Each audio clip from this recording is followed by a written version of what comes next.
Hi, this is Todd and Kristin with the ALS 411 on feeding tubes. I got a feeding tube last August and I was a little bit apprehensive because my breathing had declined to the point where surgery would be more risky. I didn't want to get the PEG tube installed sooner, but we were monitoring my breathing, and once it had fallen below 60 and was on a trajectory to get below 50, we decided to get it scheduled and get it done. And in retrospect, I probably would have gotten it done sooner because it has turned out quite well. So my experience is this: when I scheduled the consult with the doctor, I expressed the concerns that I had about the survivability of the surgery. I explained the situation, and then he had me meet with the anesthesiologist. And the anesthesiologist was well aware of the risk that if he had put me under too far, that my lungs wouldn't, possibly the lungs wouldn't function when he brought me out. And then because typically what they would do is that they would intubate and assist in the breathing while I was under. But what he described, what he would do is give me a twilight dose and allow my lungs to continue to function on their own. So in the pre-op, I came for the pre-op. I met with the anesthesiologist, and he prepared me just so he can give my lungs an assist during surgery if needed. He put a tube in my nasal passage, and it was actually a process to do that because he numbed the nasal passage and continued to work it in. He said that typically he would just put that in when the person was out, but in my case, he needed to prep it so that it was in place just in case he needed it, but he didn't intend to use it, or he hoped he wouldn't have to use it. So that was a process that took about an hour. Eventually I was brought back into the surgical room, and at that point they gave me something through my IV, and I just went to sleep, and I had a pleasant dream. It was a wonderful dream, and I woke up. First memory I had in waking up was that I needed a cough. We'd already explained to him the assisted cough process. So I woke up and I said I needed a cough, and he and Kristin pressed on my stomach to help me clear my lungs. And then at that point I was pretty much awake, and the recovery of it went quite well. I think I asked for more of the Propofol or whatever he had given me. It was such of a pleasant experience. The doctor came into the room, and I joked with him that I wondered if he was even there because I didn't even remember it. But in any case, he assured me that he was, and that the PEG tube was in and everything was fine. And I recovered there for about an hour, and Kristin took me home. Now, the discomfort from the surgery lasted for about a week. And then after about a month, I couldn't feel it at all. It's just a non-issue. And the only time that I feel it is if my hand catches it, or if a caregiver accidentally bumps it and there's pressure on the side of the hole, or the stoma as it's called. But other than that, it's just really a non-issue. I'm not using it for feeding yet. So we really just use it for a few things. One is to vent my stomach. Since ALS took my ability to burp, I can't really generate a burp to get rid of stomach gas. I have caregivers open up the vent, and it relieves pressure, and it feels just like a burp. It smells like a burp, and it's a great relief. And we also use it for some medication when I'm in bed. Like if I have a cold, we'll use it for taking guaifenesin or Tylenol or something like that. And that's been really helpful. And then other than that, we just flush it out every day.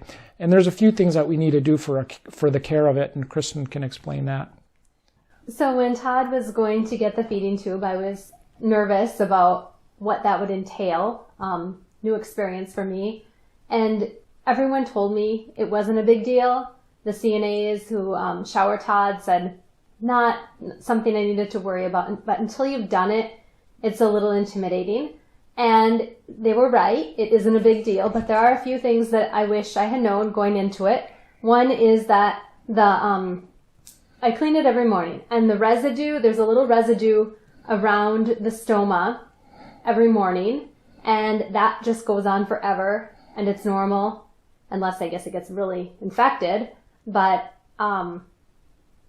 yeah, I didn't know to expect that, but I clean it. Yeah, for the first month, there's a little bit of blood that came up every day, but now there's still just a little bit of stomach discharge. I call them my stoma boogers. But when they're there, it's itchy, so you want to clean that and get rid of it. And then you can put gauze pads over it and tape them, and either buy gauze pads that have a hole cut in the middle or cut the hole. But what I found that works even better, because they're reusable, are these little circles. I got these on Amazon. Yeah, called stoma pads. And I just put it around the tube and snap it into place underneath the silicone circle that holds the tube into place, and change it every day. And then I put the used ones in a lingerie bag, and I throw them in with my towels. I always wash my towels with a little bit of bleach, and so they get sanitized every day, or every time I wash, and we just keep on recycling those. Now the other thing with the flushing, I didn't know, and there's different information online. I guess in Europe people don't always drink the water without boiling it, or some places of the world, but if your water is drinkable, then you don't need to boil the water. So that was a relief, because when I was first watching videos about how to care for it, and it talked about boiling water, that made me a little nervous. But I asked our nurse, and she's like, no, anything that you can take by mouth, you can just put into the tube, because it's going straight to the stomach, just like if you drank something. So that's a good way to look at it. And then we have these syringes.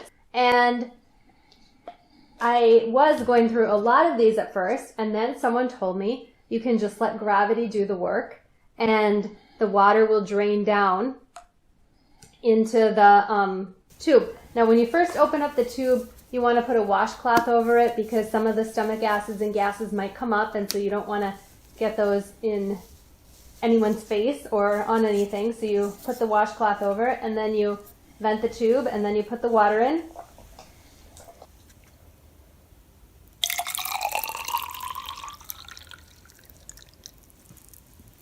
They, I guess, do make some syringes that go together easier. I know some people said they oil them, but at this point we're not using them for anything but medication, so we don't use that many. So it's easier to just do the flushes. Right. When I take medication, we use a syringe with the plunger, because then you can get the proper dosage. But when we're just flushing it out with water, we can just use gravity and dump the water into the top. And we use warm water just for my comfort. We can use cold water also, but then I feel it as it goes into the stomach. That's all right. It's not an issue, but just for comfort. Warm water's nice. Children's medication, like children's Tylenol, just, I dose it to Todd's weight, and then I can put the right amount and then flush it out with water after I put the medication. And that I do use the syringe for. Now, the other thing we discovered that makes it a lot more comfortable for Todd is I have a bunch of t-shirts that I cut up, and I cut a hole in each of them, and I put it around the tube right next to his skin, so he doesn't have that silicone against his skin. And then I tape the hole so it doesn't fall out, and then I fold it over and tape it again, and tape it again, and tape it again.